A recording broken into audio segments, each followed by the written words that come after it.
Bonjour, alors avant de commencer cette analyse, je voulais préciser que je suis donc analyste, expert analyste vidéo de sécurité publique urbaine, effectivement, mais que je ne suis pas spécialiste expert de sécurité publique urbaine. Je suis en particulier et spécialement dans mon expertise, spécialiste vidéo de sécurité publique urbaine. Pour revenir et pour faire rapide, une présentation très simple de ce que les médias sociaux relayent très souvent dernièrement sur cette vidéo où cette manifestante se fait donc, on va dire, rabrouer, pour utiliser le terme exact, par un des agents des forces de l'ordre.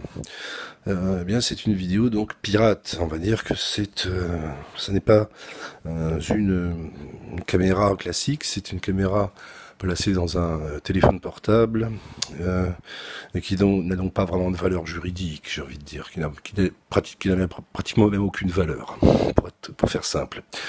Une fois que cet avant-propos a été dit, je vais me permettre donc de commenter, et surtout d'analyser ce que les gens se contentent de voir hein, et de regarder et de partager à leurs amis ou à leurs copains. J'ai envie de dire que ça ne peut pas être regardé par tout le monde. Voilà. Je ne veux pas faire l'élitiste, mais enfin bon, en tant qu'analyste expert vidéo de sécurité publique urbaine, je vois ce que d'autres ne voient pas. C'est-à-dire que là où des personnes vont voir voilà, trois policiers qui s'en prennent à deux autres personnes, là, je vais simplement voir un maintien de l'ordre, selon des consignes précises qui viennent de leur hiérarchie et qui vient même de tout en haut. C'est-à-dire, on voit là sur la gauche, on voit tout à fait que les deux manifestants, puisqu'il y a le manifestant qui se fait donc le forcené que les trois CRS de la compagnie républicaine de sécurité tentent de calmer, de faire revenir à la raison. Et il y a sa complice, hein, puisque finalement c'est ce qui s'est passé, puisque ils sont hors champ. Alors qu'est-ce que ça veut dire être hors champ? C'est-à-dire qu'ils ne sont plus dans la manifestation. C'est comme si vous n'étiez plus au concert. Par exemple, si vous allez voir Madonna ou si vous allez voir Maître Gims, ou Jean Ferrat, on va imaginer que vous n'êtes plus dans la fosse, vous n'êtes plus à Bobino ou à l'Olympia ou peut-être à Bercy, vous n'êtes plus dans là où vous avez payé votre place, vous étiez légalement. Invité à regarder le spectacle, vous n'êtes plus dans, et là en l'occurrence, la manifestation. Vous n'êtes plus dans la manifestation puisque vous êtes dans on va dire, c'est le carré VIP, on va dire. C'est comme si vous aviez été invité par Maître Gims, sauf que là, c'est des CRS qui vous ont invité. C'est-à-dire que sur la gauche de la vidéo, on voit bien que c'est le cordon sanitaire d'une des divisions, donc une des brigades de la compagnie républicaine de sécurité, qui est là pour bloquer l'accès aux manifestants un petit peu trop énervés, un peu trop violents, et qu'ils ne peuvent pas passer là. Donc si ces deux personnes se retrouvent là, ce n'est pas parce qu'ils ont forcé le passage, c'est simplement parce que ils ont été ce qu'on appelle exfiltrés. Alors qu'est-ce qu'on appelle exfiltré? Ben, c'est l'inverse de infiltré. Infiltré, vous allez vous infiltrer, vous allez vous immiscer dans un groupe. Et exfiltré, vous allez prendre une personne, justement, et vous allez la sortir de ce groupe. Et donc là, les deux personnes devaient être bien trop, j'ai envie de dire enragées, mais c'est peut-être, le terme est peut-être trop fort ou peut-être trop faible.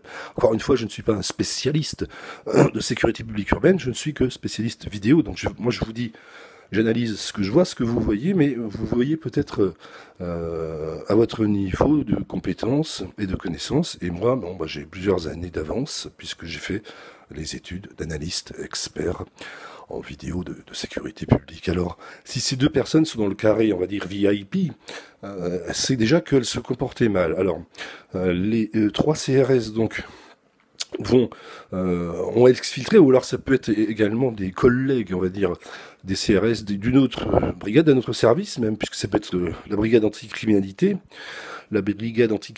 qui est donc dans la manifestation et qui va exfiltrer les fauteurs de troubles et qui vont les sortir de la salle de spectacle. On est toujours dans la référence Maître Gims, Jean Ferrat, et avec leurs casques, leurs foulards et leurs vêtements civils, les agents de la BAC vont faire passer les deux forcenés à travers le rideau de CRS qu'on voit sur la gauche et les faire passer donc de l'autre côté. Et c'est là que ça se passe, c'est là que ça se filme. C'est pour ça que je me demande qui filme. Quel est le troisième larron, j'ai envie de dire, qui est tranquillement dans le carré VIP. C'est peut-être quelqu'un qui a été invité légalement. Mais enfin, je ne sais pas, ce n'est pas signé. Vous savez, quand BFM TV ou quand LCI achètent les droits d'une vidéo pirate, ils ont le droit de ne pas citer leur source. C'est le droit de tout journaliste. Excusez-moi, j'ai attrapé la grippe en allant justement à la manif. Alors, j'ai envie de dire, là, à ce moment-là, c'est maintenant que commence mon analyse réelle, puisque c'est sur cette vidéo précise qu'on m'a invité, que la chaîne Un après-midi de libre m'a invité, et j'ai répondu, bien sûr, avec sympathie, parce que la personne qui tient cette chaîne m'a l'air très très sympathique, donc et surtout qui n'a pas l'air très extrémiste, et qui n'est ni d'un bord ni de l'autre. Je crois qu'il n'est ni pour Macron ni contre Macron. Donc moi ça me va très bien en tant qu'analyste expert. Moi je ne suis pas politique, d'accord. Il m'arrive d'analyser toutes sortes de vidéos.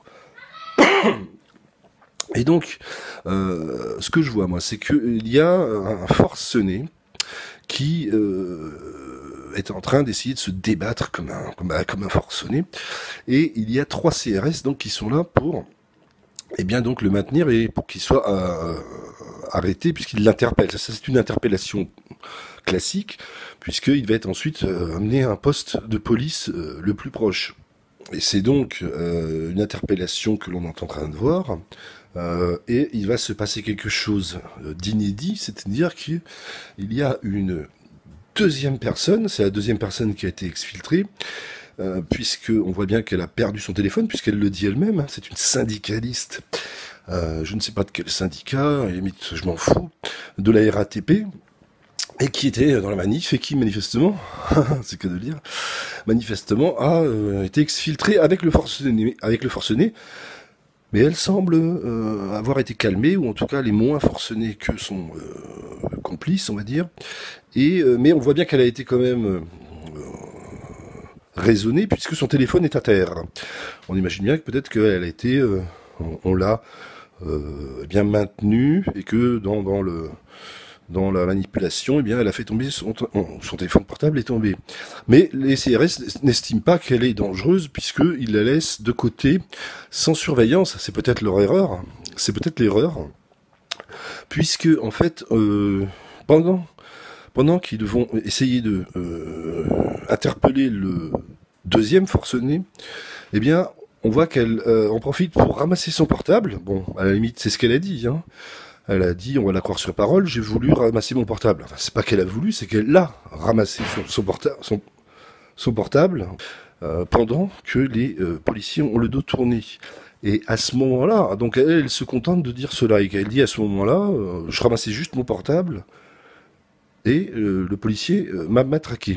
Moi, j'ai envie de commencer mon analyse déjà en lui disant à cette syndicaliste RATP, certes, vous ramassez votre portable, mais dans la continuité de votre geste, on voit bien que vous prenez le portable, que vous faites un pas en direction des CRS qui ont le dos tourné, et vous avez un geste, le début d'un geste comme si vous alliez soit frapper avec votre portable l'un des deux CRS derrière la tête, ou carrément vous allez lancer à bout portant votre téléphone portable sur la tête d'un des CRS qui a le dos tourné.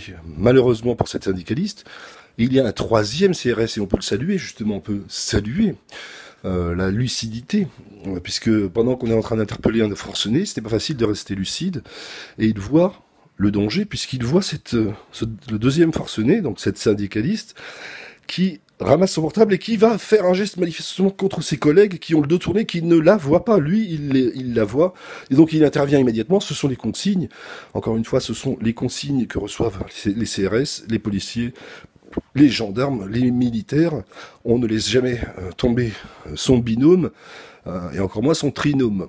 Donc ces deux collègues étaient en danger puisque elle ramasse le portable, mais on voit bien qu'elle prend pas le portable pour s'en aller, on voit bien qu'elle prend le portable pour aller en découdre et essayer d'aller libérer peut-être ou d'empêcher l'interpellation de son complice.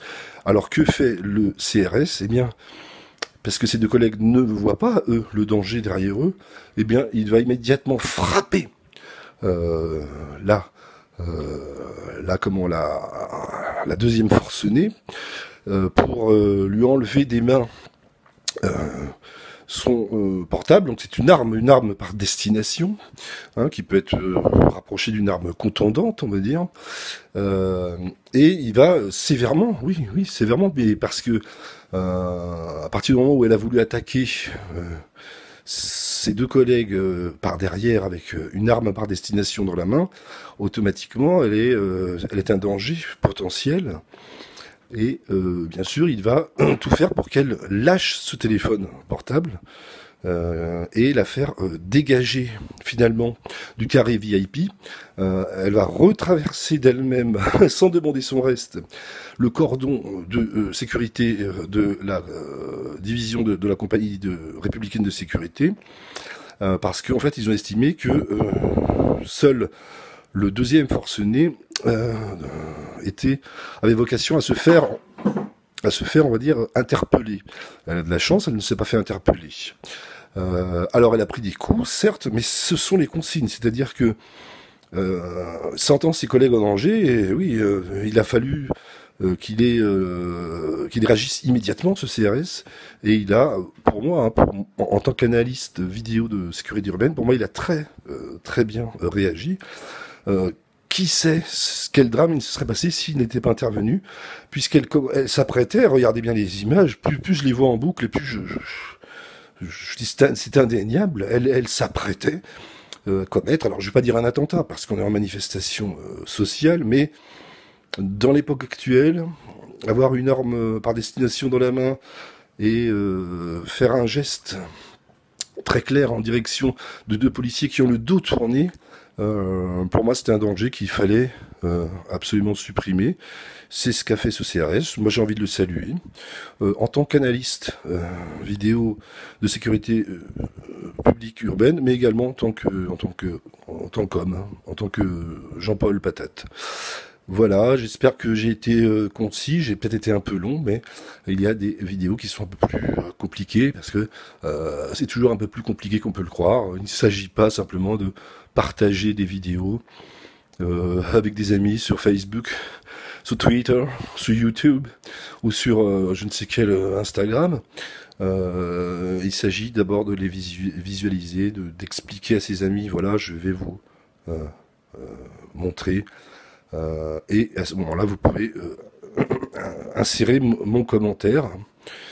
Si vous le voulez, vous pouvez l'écrire et vous pouvez le mettre en statut Facebook ou en description dans votre vidéo YouTube pour que les gens comprennent, tout simplement, parce que on n'est pas beaucoup d'analystes vidéo en tant qu'experts de vidéo de sécurité publique urbaine, mais voilà, je pense que c'est l'époque de faire connaître ce métier. S'il y a des jeunes qui voudraient peut-être faire ce métier, j'expliquerai facilement. Si la chaîne Un après-midi libre me laisse un temps de parole dans une deuxième vidéo, si vous le voulez, vous pouvez le mettre dans les commentaires. Si vous voulez vous destiner à cet emploi, eh bien, je vous dirai les différentes études, les différents itinéraires et les opportunités, parce qu'il y a également on peut se trimballer à travers toute l'Europe. J'ai voyagé également aux États-Unis, j'ai voyagé à Cuba, j'ai voyagé à travers le monde grâce à ce métier de rêve, j'ai envie de dire, parce que ça allie la réalité,